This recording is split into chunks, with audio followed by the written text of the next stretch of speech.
शरीर और मस्तिष्क को स्वस्थ रखने के लिए कुछ है तो वो है योग। योग से हम सभी तनाव से भी दूर रह सकते हैं।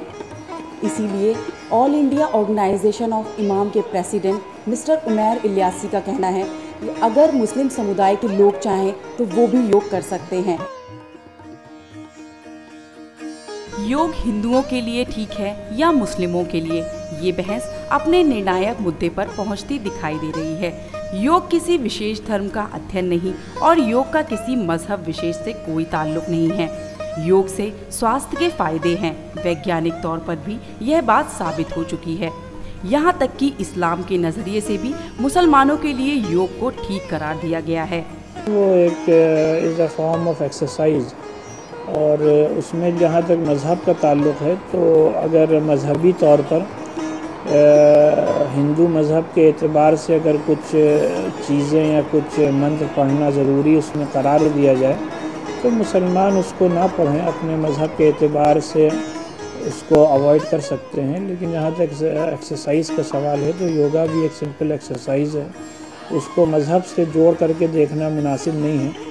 मौलाना साहब से बात के बाद तो यह साफ है कि मुस्लिम समुदाय के लोग भी योग अध्ययन से कोई परहेज नहीं करते, क्योंकि ये वो विद्या है जिसे अपना लेने से सभी रोगों और मानसिक तनाव से निश्चित ही निजात मिल जाती है। योग सुनने में भले ही हिंदू धर्म के किसी शब्द का उच्चारण लगे, किंतु ये किसी धर्म या जाति से बाधित नहीं है।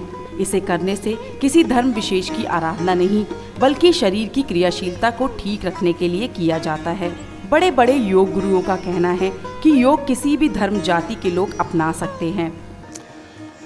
वास्तव में जो हमारे पूर्वाचार्यों ने योग के बारे में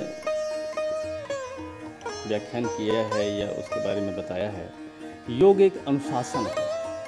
वास्तव में योग किसी धर्म या मजहब से ताल्लुक़ नहीं रखता है। योग जो है एक विज्ञान है जो आपको जोड़ता है, और हर मजहब, हर धर्म, हर संप्रदाय जोड़ने की बात करता है, कोई भी मजहब तोड़ने की बात नहीं करता है।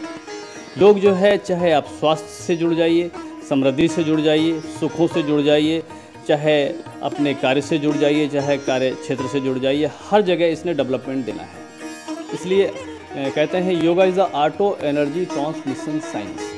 ये किसी मजहब से नहीं, ये एक विज्ञान है। विज्ञान किसी मजहब का नहीं होता है, किसी धर्म का नहीं होता है, उसे किसी भी मजहब के लोग, किसी भी संप्रदाय के लोग अपना सकते हैं। जो लोग यह मानते हैं कि योगा का अध्ययन ओम के उच्चारण से ही पूर्ण होता है, तो ऐसा कदापि नहीं है।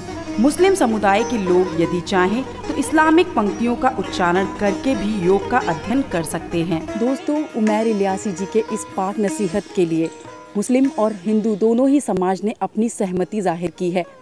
उनका कहना है कि अगर मुस्लिम समुदाय भी चाहे तो योगा कर सकता है, क्योंकि ये किसी विशेष धर्म का अध्ययन नहीं, बल्कि शारीरिक और मानसिक तनाव से दूर रहने का एक सटीक उपाय है। कैमरामैन रितेश के साथ प्रियंका त्रिवेदी, आज की खबर, लखनऊ।